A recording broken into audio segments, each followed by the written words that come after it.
Hola amigos, ¿cómo están? Sean bienvenidos nuevamente a su canal favorito de bioquímica. El día de hoy vamos a ver el tema de las enzimas. Espero que les guste mucho y que les sirva.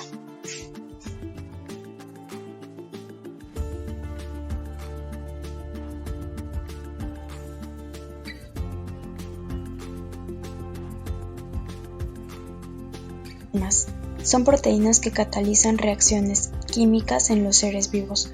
Los enzimas son catalizadores, es decir, sustancias que, sin consumirse en una reacción, aumentan notablemente su velocidad.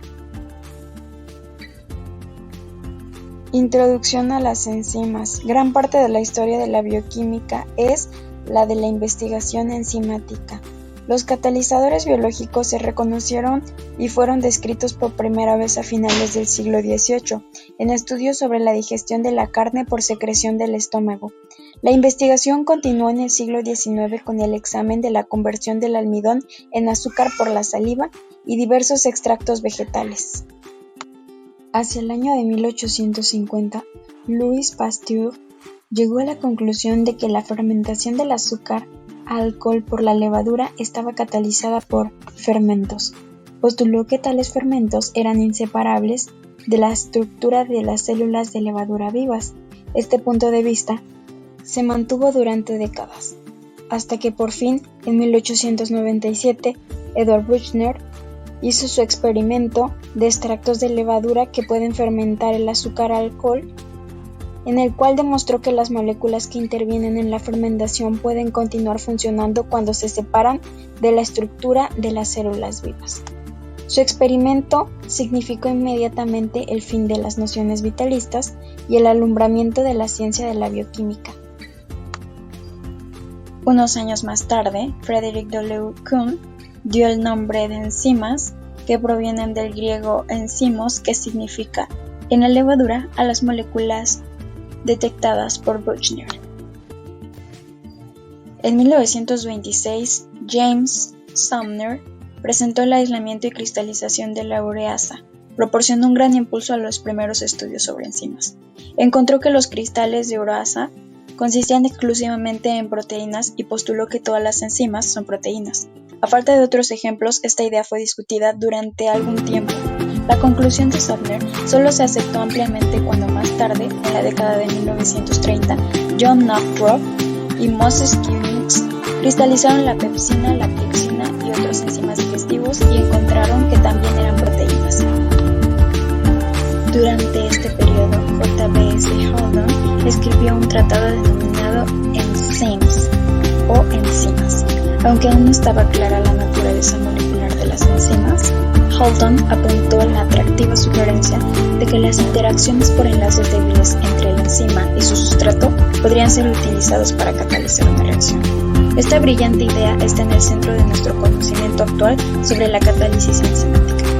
Desde las últimas décadas del siglo XX, se han purificado millares de enzimas, de lo que se ha elucidado su estructura y explicado su mecanismo de acción.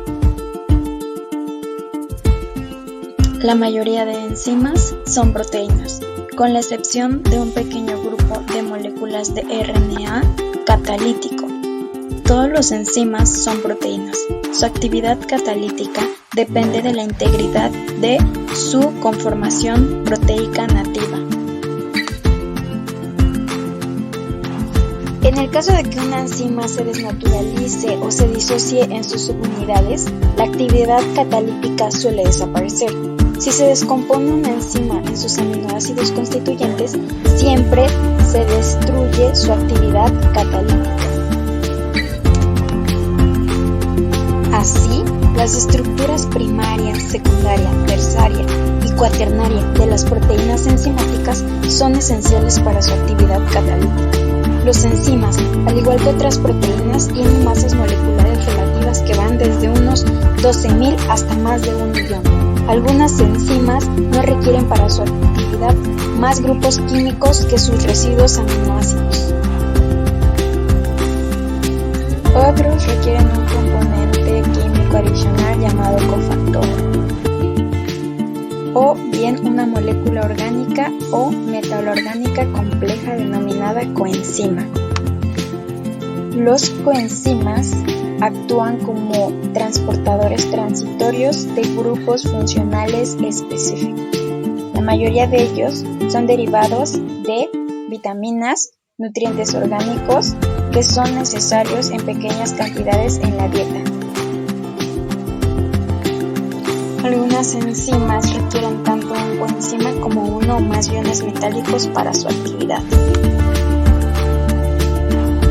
Cuando un coenzima o un ion metálico se encuentra unido covalentemente o de manera muy fuerte a la proteína enzimática, se le denomina grupo prostético. Un enzima completo y catalíticamente activo junto con un coenzima y o iones metálicos se denomina holoenzima.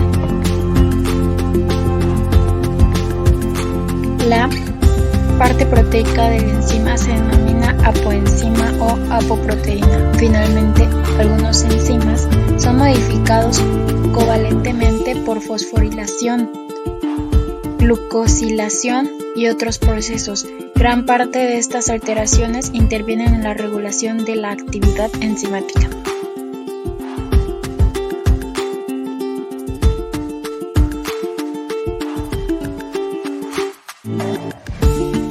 Los enzimas se clasifican según su reacción catalizada.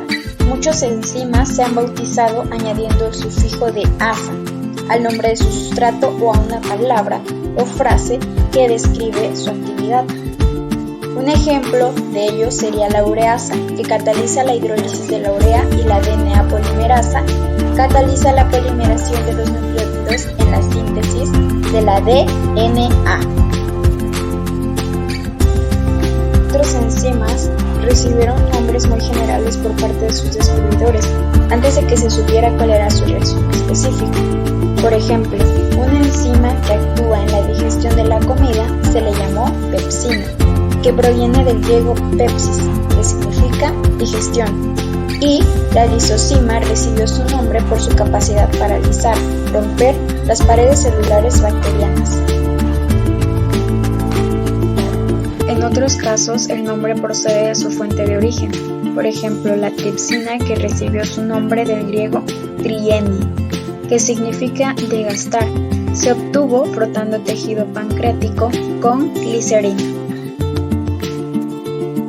A veces, el mismo enzima tiene dos o más nombres, o dos enzimas diferentes tienen el mismo nombre. Debido a tales ambigüedades y al número constante y reciente de enzimas descubiertos, se ha adaptado por acuerdo internacional un sistema de nomenclatura y clasificación de las enzimas. Este sistema distribuye los enzimas en 6 clases, cada una de ellas con diferentes subclases, según el tipo de reacción catalizada. A cada enzima se le asigna un número clasificatorio que consta de 4 partes y un nombre sistemático que identifica a la reacción que es catalizada. Podemos observar la clasificación de las enzimas. En la primera fila tenemos la clase, en la segunda el nombre y en la tercera el tipo de reacción. La clase 1 lleva por nombre óxido reduclasas y su tipo de reacción que catalizan son de oxidorreducción. La clase 2 se conforma por las transferasas, que su tipo de reacción es transferencia de grupos funcionales. La clase 3 por las hidrolasas y su tipo de reacción es de hidrólisis. La clase 4 está conformada por las liasas y su tipo de reacción es rotura o soldadura de compuestos sin que intervenga el agua. La clase 5 está conformada por las isomerasas y su tipo de reacción es de isomeración. La clase 6 está conformada por las ligasas y su tipo de reacción que catalizan son la formación de enlaces por hidrólisis de ATP.